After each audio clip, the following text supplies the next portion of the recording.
എടാ ദാസപ്പ പോലെ പോലെ ഒരു കാര്യം എന്താ ഷായിച്ചേട്ടാ? എന്താ എടാ ദാസപ്പ എനിക്ക് നിന്റെ ഒരു സഹായം വേണം. എന്താ ഷായിച്ചേട്ടാ? വല്ല പിരിവെങ്ങാനാണോ? അതെ, എന്റെ പൈസ ഒന്നും ഇല്ലാട്ടാ, നേരത്തെ പറഞ്ഞേക്കാം ഞാൻ. ഇത് പിരിവൊന്നുമല്ല, ഇത് വേറൊരു സംഭവമാണ്. നിനക്ക് ഇത്തിരി ചില്ലറ തടയണ കാര്യമാണ്. കാശോ? എനിക്കോ? ചേട്ടനായോണ്ട് ചോദിക്കുക. ഞാൻ ചേട്ടന് വേണ്ടി വല്ല കൊലയും നടത്തി. അതൊന്നും വേണ്ട, നീ ഒരു പേര് പറഞ്ഞാൽ മതി, ഞാനത് എഴുതിയെടുത്തോളാം. ഓ, കൊച്ചിനിടാനാണോ? ചേട്ടന്റെ മോന് കൊച്ചായോ? അത് ആൺകുട്ടിയാണോ പെൺകുട്ടിയാണോ? എടാ, ഇത് ഗവൺമെന്റ് ഓഫറാണ്. പേരിട്ട് കൊടുത്താൽ നല്ലൊരു സമ്മാനം കിട്ടും. ഗവൺമെന്റ് ആശുപത്രിയിലാണല്ലേ? കൊച്ചിന് പേരിട്ട് കൊടുത്താൽ കാശ്. പുതിയ സ്കീമൊക്കെ ആയല്ലേ? ആ, അതെ അതെ, ആൺകുട്ടിയാണ്.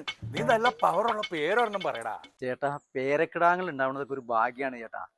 ഭാവിയിൽ അവൻ നല്ല പവർഫുൾ ആയ ആളാവണം, അതല്ലേ ചേട്ടന്റെ മനസ്സിലിരിപ്പ്. നമുക്ക് അവന് ഭീമൻ എന്ന് പേരിടാം.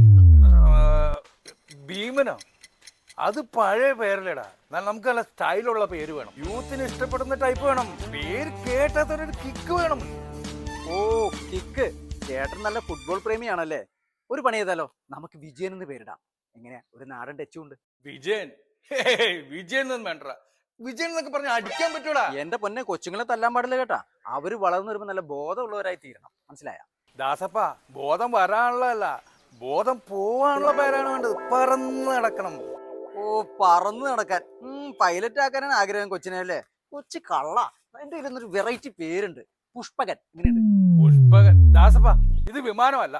ഞാൻ നിന്നോട് തെളിച്ചു പറയാം. സന്ധ്യയായി ഇച്ചിരി ചിരി, പിന്നെ ഇച്ചിരി കരച്ചില്, പിന്നെ വഴക്ക്, അങ്ങനെ അതൊക്കെ അതിന്റെ രസം.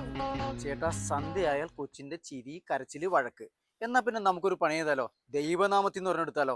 ശിവശംഭു. ആ, ശംഭു, അത് അടിപൊളി പേര്. ദാസപ്പ, ഈ പേര് ഉറപ്പിച്ച്. പുതിയ ബ്രാൻഡിന്റെ പേര് ശംഭു.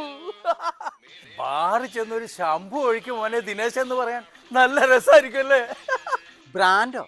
ബാറിലോ? ചേട്ടന്റെ കൊച്ചുമോനിടാനുള്ള പേരാണെന്നല്ല ഞാൻ വിചാരിച്ചത്. ഇത് കുടിയന്മാര് കുടിക്കണ കുപ്പിയുടെ പേരാ. പിന്നെ അല്ലാതെ. പുതിയതായിട്ട് ഇറങ്ങാൻ പോണ മദ്യം, അതിൽ പേര് നിർദ്ദേശിച്ചാൽ 10,000 രൂപയല്ലേ? എടാ, നിന്റെ ശംഭു സെലക്ട് ആയാൽ കാശ് നമുക്ക് 50-50. പൊയ്ക്കോണം, കുടിച്ചു കുടിച്ച് നാട് മുടിക്കാൻ ഇറങ്ങിയേക്കുന്നു. എനിക്കെങ്കിലും വേണ്ട നിങ്ങളുടെ 10,000 കുണുവ. ദാസപ്പം, നീ ദേഷ്യപ്പെടല്ലേ? നിനക്ക് ഒരു പേരും കൂടി പറയാവോ? ഒരു സ്റ്റെപ്പിനിക്ക്. ഓ, നിങ്ങളുടെ കുപ്പിക്കിടാൻ പറ്റിയ പേര് ഞാൻ പറഞ്ഞുതരാം, ശവപ്പെട്ടി. അല്ലെങ്കിലും കുടിച്ച് കുടിച്ച് എല്ലാത്തിന്റെയും പോക്ക് അങ്ങോട്ടേക്ക് തന്നെയാണല്ലോ. പുതുവർഷമായി, ഇനിയെങ്കിലും ഒന്ന് നന്നായി കൂടെ എന്റെ ചേട്ടാ.